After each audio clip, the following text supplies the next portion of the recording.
Olá pessoal, direto ao ponto aqui. Bem, a semana começa sob enorme tensão pelo lado do Grêmio. Eu achei, quando o jogo contra o time do Santos havia se encerrado, que eu havia visto uma coisa muito ruim. Mas eu não esperava que fosse tão ruim também a entrevista do técnico Renato Portaluppi. Foi muito ruim, tropeçou demais nas palavras o técnico do Grêmio, mas o resumo parece ser o seguinte: ele jogou toda a responsabilidade pelo fracasso na derrota para o Santos, e eu não posso usar outra palavra que não seja fracasso na derrota para o Santos. Lembram? Nós falamos no vídeo do domingo ou do sábado ainda, já é hora do Grêmio parar de dar chances para equipes que estão lá embaixo na tabela de classificação. Havia acontecido contra o Vasco, havia acontecido contra o Goiás, e nós esperávamos que não acontecesse contra o Santos, e aconteceu, mas a responsabilidade não pode ser jogada apenas nos ombros dos jogadores. O Renato simplificou tudo de ruim que aconteceu ontem naquele lance inexplicável ocorrido no final da partida, já várias vezes comentado por todo mundo, a absurda desatenção, o desleixo completo do Ferreira. O Renato resumiu tudo de ruim que aconteceu naquilo como se aquele fosse o único problema do Grêmio e que escapasse aquilo da sua responsabilidade. Não, o Grêmio jogou mal toda a partida.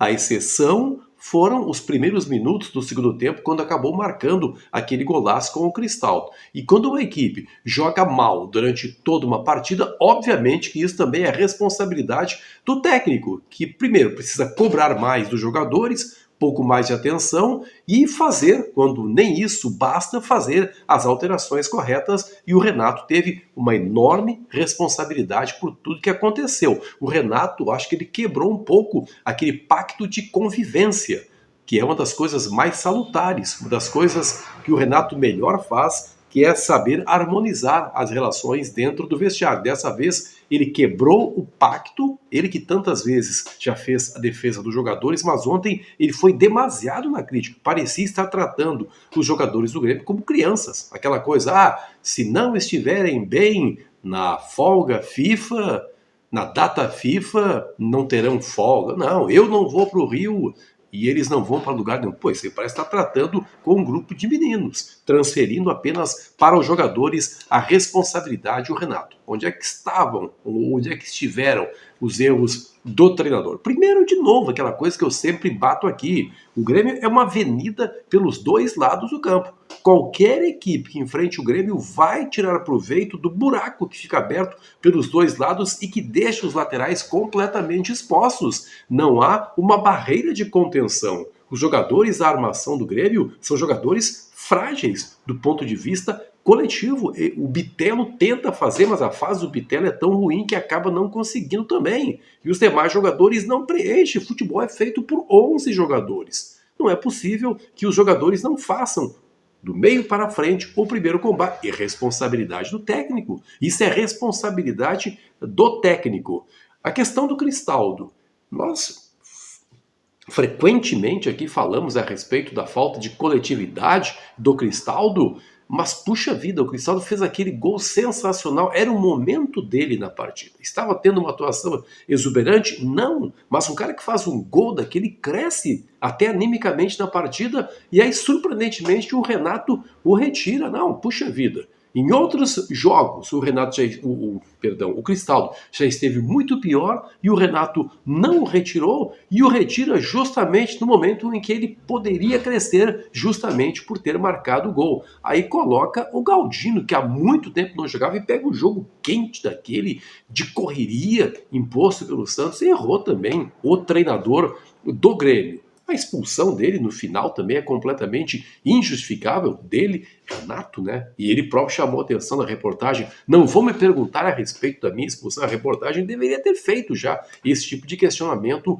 para o técnico. E aí ele diz que mereceu a expulsão, e mereceu mesmo. Mereceu mesmo, Renatão. É um conjunto de erros muito graves cometidos por ele. Outra coisa, não foi apenas ontem a má atuação do Grêmio. É um conjunto de partidas em que o desempenho não é bom. O Grêmio ganhou recentemente do Fluminense, mas eu estava lá na arena, vários de vocês estavam. Que sacrifício, né? Eu sei, o Fluminense é um bom time, mas o Grêmio poderia ter feito algo que assustasse menos a sua torcida. E nem vou falar nas partidas contra Goiás, contra Vasco da Gama e mesmo contra o Santos. Nem vou citar aqui a Copa do Brasil, minha gente. É um conjunto de partidas ruins. Responsabilidade dos jogadores? Claro, mas também do treinador. E o Renato não assumiu, pelo menos, a sua culpa por tudo o que está acontecendo.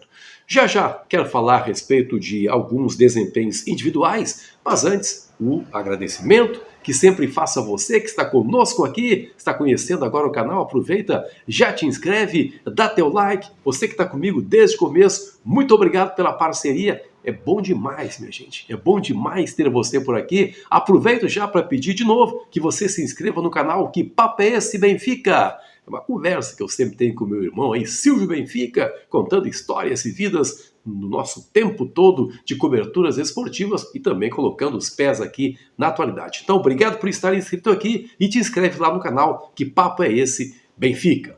Questões individuais. Nós não podemos perdoar realmente as atuações do Ferreira. Foi comprometedora demais a participação do Ferreira e acho que já é momento realmente dele dar lugar para outro jogador nessa equipe do Grêmio. Às vezes dá uma esperança assim de que vai resolver as coisas, mas é uma esperança muito fugaz. Acho que o Ferreira de fato tem que perder. O Bitelo, puxa vida, não consegue, não está aqui, né? O Bitelo parece que não está aqui. Eu cheguei a imaginar contra o Flamengo ele se mobilizando tanto, até lamentei a substituição dele, mas ontem de novo acabou indo muito mal. Há problemas nas laterais do Grêmio. O Suárez vai voltar, né? No jogo do final de semana contra o Cruzeiro, mas o Grêmio precisa melhorar seu aproveitamento nas conclusões a gol, e isso inclui também o Suárez. Quem diria, né? Os maiores centroavantes em atividade no planeta está sendo cobrado por problemas nas finalizações do Grêmio, mas essa é uma dura realidade. A semana, portanto, começa sob tensão, sob preocupação. O Grêmio começa a se afastar daquela posição privilegiada que tinha na tabela de classificação. Tem que dar uma melhorada legal aí, porque senão, olha, minha gente, até a Libertadores América fica comprometida. Compartilhe esse vídeo nos seus grupos de WhatsApp, se inscreva aqui no canal. Sempre um grande prazer contar com você por aqui. Até a próxima.